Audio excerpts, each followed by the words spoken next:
Saludos y bienvenidos. Hoy vamos a planificar un viaje imaginario. Yo soy Guillermo, instructor de la Escuela Náutica Dinghy, y vamos a tratar el tema 10 del PER, Teoría de Navegación. Hola, yo soy Olga, también de la Escuela Náutica Dinghy. Me parece buena idea, Guillermo, me gusta. Podríamos hacer, no sé, por ejemplo, una travesía desde la costa de Barcelona hasta Menorca con la misión de utilizar todos los materiales para transformar la teoría de la navegación, que a veces parece... Pues a veces parece un rollo de fórmulas, pero son las necesarias para poder navegar. Sí. En esta teoría de navegación os vamos a enseñar la teoría, exclusivamente la teoría, ¿vale? Pero lo que necesitaremos al final será en el tema de carta náutica, que también explicaremos parte de teoría. Os recomiendo que, bueno, los audios pueden transmitir de alguna forma la información, pero necesitamos necesariamente hacer un vídeo y que sigáis nuestro vídeo de carta náutica, que estamos trabajando en él y que yo creo que va a resultar muy interesante. Pues venga, vamos a intentar transformar ese rollo de fórmulas y de reglas abstractas en herramientas prácticas. A ver si somos capaces de entender de verdad cómo se lleva un barco de un punto A a un punto B. Se trata de eso, de convertir la carta náutica, que para alguien que empieza no aparezca como un jeroglífico, sino que sea una auténtica hoja de ruta de verdad. Venga, un mapa del tesoro. Eso, entender su lenguaje, sus secretos y también sus trampas. Así es que si todo el mundo está a bordo, zarpamos. Zarpamos. Lo primero, entender el campo de juego. Para empezar hay que aceptar algo que en el día a día se nos olvida. Vivimos en una bola, que para trazar una ruta sobre esa bola, pues tuvimos que inventar un sistema de coordenadas como una dirección universal para cualquier punto del océano. O sea, una esfera. Todo se construye sobre unos poquitos conceptos que son básicos. La Tierra gira sobre un eje y los puntos donde ese eje atraviesa la superficie son los polos norte y sur. Vale, lógico. Y si cortas la Tierra por la mitad con un plano perpendicular a ese eje, el círculo que se forma es el ecuador. Que la divide en dos hemisferios, el hemisferio norte, que es donde vivimos nosotros, y el hemisferio sur. Justo y sobre esa esfera base empezamos a dibujar líneas. Es curioso porque inventamos este sistema de posicionamiento global hace siglos y a día de hoy usamos la misma lógica en una hoja de cálculo, filas y columnas. Me parece buena la analogía. ¿Necesitas una columna y una fila para encontrar una celda? Sí, nuestras columnas son los meridianos, son semicírculos que van de polo a polo. Como los gajos de una naranja. Esa es la imagen. Y la columna cero, por así decirlo, es la que pasa por el observatorio de Greenwich en Londres. Y nuestras filas son los paralelos, que son círculos paralelos al ecuador. Y con esa red, cualquier punto del planeta tiene una dirección única. Exacto, su latitud, que es la distancia al ecuador en grados norte o sur.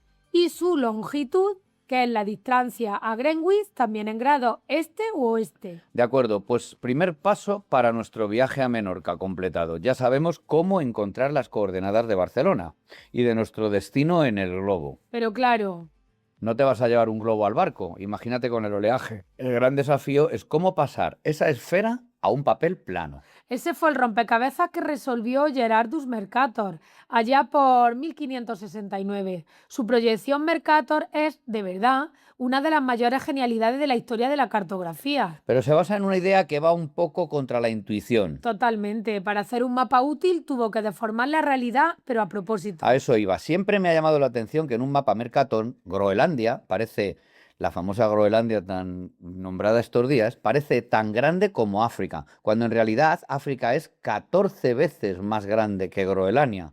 Parece un error garrafal que podíais observar, porque ahora está saliendo mucho en el mapa y suele salir con el tamaño distorsionado. Pero no es un error, es un sacrificio deliberado. Mercator hizo un trueque buenísimo. Sacrificó la precisión en la superficie y las distancias, a cambio de la perfección para navegar. ¿Y cómo lo hizo? Pues logró que su proyección fuera cilíndrica e isogónica. Es una palabra técnica, pero significa que conserva los ángulos. Para un marino del siglo XVI y también para uno del siglo XXI, esto es revolucionario. ¿Y sabes por qué es tan importante? Porque significa que una línea de rumbo constante, lo que en náutica se llama una loxodrómica, se puede dibujar en la carta como una línea perfectamente recta. Justo para nuestro viaje a Menorca. Podemos coger una regla, trazar una línea entre Barcelona y nuestro destino, el ángulo, y ese será el rumbo que tendremos que mantener en nuestra brújula. O sea que la distorsión no era un fallo. No, no, es la característica principal lo que salvó vidas y fortuna. Hizo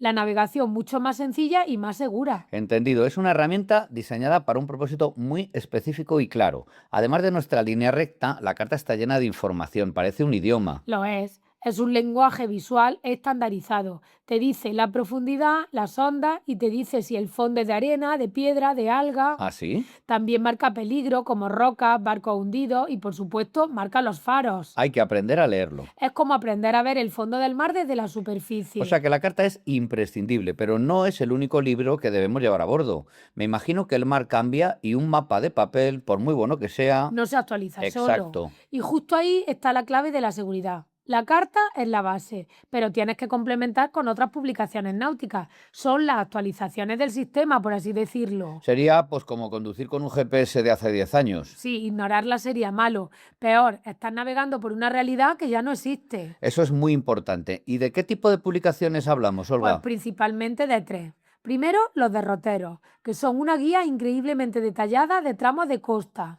Editadas por la Marina, ¿no? Sí, por el Instituto Hidrográfico de la Marina. Te dicen que puertos son seguros con vientos del norte, donde hay corrientes raras. Es la experiencia acumulada de generaciones de marinos, todo por escrito. Instituto, has dicho, hidrográfico de la Marina. Voy a insistir en esto porque, como bien sabes, Olga, Pregunta de esto es examen. pregunta de examen, ¿vale? Bien, o sea que están esos portulanos, esos mapas más concretos de las zonas donde navegamos, están basados también en la sabiduría local. Pues vaya. Sí, luego también están el libro de faros, que es un catálogo de todas las señales luminosas. Que te dice cómo es la luz, de qué color, cada cuántos segundos se ve de noche. Veremos en el próximo tema, en el tema 11, ya la nomenclatura exacta y la aprenderemos a entender. Esto es vital. Y por último, y quizá lo más críticos, los avisos a los navegantes. Las actualizaciones en tiempo casi real y que también nos dan en muchos casos por la emisora de radio cuando se produce un aviso a navegantes que todavía no ha sido comunicado. Sí, esos son boletines que te informan de cambios recientes, por ejemplo, que se ha soltado una boya o que hay un obstáculo nuevo. Vale, ahora entiendo la gravedad. El derrotero te puede salvar de una mala decisión y el aviso te puede salvar de una roca que ni siquiera sale en tu carta. Efectivamente. Esto va más allá de aprobar un examen, es conocimiento práctico esencial. Eso es lo que siempre recalcamos en todas las escuelas, específicamente nosotros en la Escuela Náutica Dinghy, que la formación de verdad no es memorizar para un test o un examen. Claro, intentamos crear marinos competentes. En el tema de los avisos a navegantes voy a volver a insistir.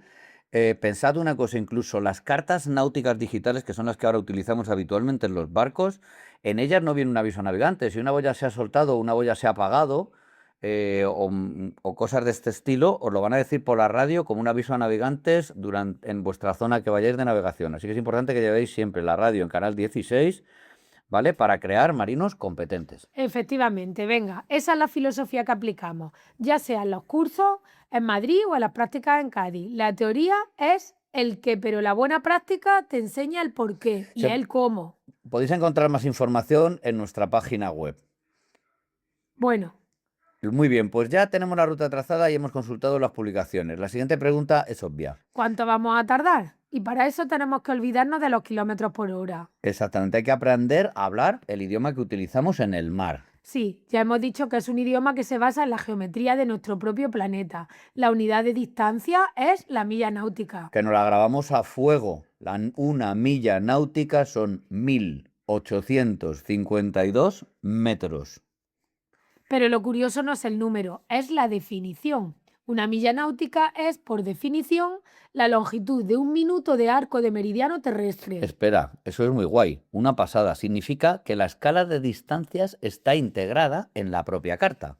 Si quiero medir millas, solo tengo que ir a la escala de latitudes que está en los laterales izquierdo y derecho de la carta, no arriba o abajo, muy importante. Y en el lateral del mapa puedo medir las millas. Precisamente en los laterales miden los minutos y ya tienes las millas. Y una vez que tienes la distancia, la velocidad es sencilla. Se miden nudos. Un nudo es simplemente una milla náutica por hora. Si nuestro barco va a 10 nudos y Menorca está a 100 millas, pues haz la cuenta. 10 horas de viaje. Y para medirlo, antes se usaba la corredera. Hoy, claro, el GPS es lo que nos lo da todo al instante, pero el principio es el mismo. Perfecto, sabemos a dónde vamos, cómo es el camino y cuánto tardaremos. Ahora llega el momento de la verdad, poner rumbo a Menorca. Y aquí es donde la cosa se complica. Porque al intentar orientarnos descubrimos que no hay un solo norte, hay 3, ¿no? Y no siempre se ponen de acuerdo. Es el concepto más abstracto, pero vamos a desgranarlo con nuestro ejemplo. Salimos de Barcelona, ¿vale? Nuestra carta nos dice que para ir en línea recta a Menorca debemos seguir un rumbo verdadero de, pongamos, 130 grados. Un rumbo verdadero. Rumbo está referido al norte verdadero o geográfico, que es el del polo norte real. El mapa habla ese idioma. Pero mi brújula, el compás del barco, no apunta al polo norte geográfico. No, la aguja de un compás es un imán y apunta al norte magnético, que es un punto en el norte de Canadá que además se mueve ¿Se va moviendo? lentamente. La diferencia angular entre el norte geográfico y el norte magnético es la declinación magnética, que ese valor viene dado en la carta. Efectivamente, en la carta, en una rosa de los vientos, que si podéis ver, tiene una inscripción donde nos vais diciendo cómo se produce esa variación a lo largo de los años. O sea que ya tenemos 2 nortes, el de la carta y el que busca la brújula. Pero me has dicho que hay 3. Falta el tercero. Esto empieza a parecer innecesariamente complicado teniendo en cuenta el GPS que llevamos todos en el móvil.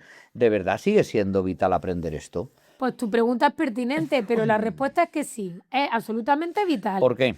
Porque la electrónica falla, Ea. las baterías se agotan, las señales se pierden, el compás magnético no necesita nada de eso, solo necesita el campo magnético de la Tierra. Es tu sistema de seguridad definitivo. Entendido. Y por eso hay que entender el tercer norte, que es el norte de aguja, El que me miente un poco. el que te dice la verdad de tu barco. A ver, el compás está rodeado de hierros, de campos eléctricos del motor, de los altavoces. Todo lo metálico del barco. Efectivamente, y todo eso crea un campo magnético local que desvía la aguja un poco. A esa desviación que es propia de cada barco la llamamos desvío. ¿Y eso se calcula? ¿Cómo? Se calcula para cada rumbo y se anota en una tablilla junto al compás. De acuerdo. Pongámoslo en práctica. Salimos de Barcelona, mi compás, el rumbo de aguja, marca 125. Miro la carta y me dice que la declinación magnética en esa zona es de 2 grados, o sea, positiva, y mi tablilla de desvíos me dice que este rumbo, el desvío de mi barco, es 3. Este también positivo. Pues ya lo tienes. Sumas ambas correcciones, 2 de declinación más 3 de desvío, que son 5, y esa es tu corrección total. Y se la aplica a tu rumbo de aguja, que eran 125. O sea, 125 más 5. Claro, me sale un rumbo verdadero, que es el que tenía pintado inicialmente en la carta, de 130 grados. Ese es tu rumbo verdadero. Acabas de traducir el idioma del barco al idioma del mapa y ves que efectivamente vas en la dirección correcta hacia Menorca. Entendido, es un proceso de traducción. Y una vez que sé hacia dónde va mi proa, necesito saber ubicar lo que veo a mi alrededor, ¿no? Como un faro. Claro, para eso usamos 2 conceptos más. La demora, que es la dirección a la que vemos un objeto desde nuestro barco, pero medida desde el norte, y la marcación, que es mucho más intuitiva. Es el ángulo al que vemos ese objeto, pero medido de nuestra proa. Hemos asumido que nuestro barco se mueve sobre un tablero de juegos estático, pero Pero el mar y el aire tienen sus propios planes y no tenerlos en cuenta es uno de los errores más comunes y también peligrosos. Hemos trazado una línea recta, perfecta, sí, pero hay 2 fuerzas invisibles que constantemente intentan sacarnos. claro, ¿Cuáles son, Guille? el viento y la corriente. Efectivamente. Y la corriente, el viento actúa sobre lo que llamamos la obra muerta, la parte del barco fuera del agua, y te empuja de lado. Eso es el abatimiento. Y la corriente actúa por debajo sobre la obra viva, la parte sumergida. Y su efecto es la deriva. Son 2 fuerzas que tienes también que calcular y compensar para que tu trayectoria real sea la misma que dibujaste. Es decir, que cada cierto tiempo vamos a tener que ir recalculando nuestra posición y recalculando nuestro rumbo verdadero y nuestro rumbo magnético para ver que vamos hacia donde queremos ir.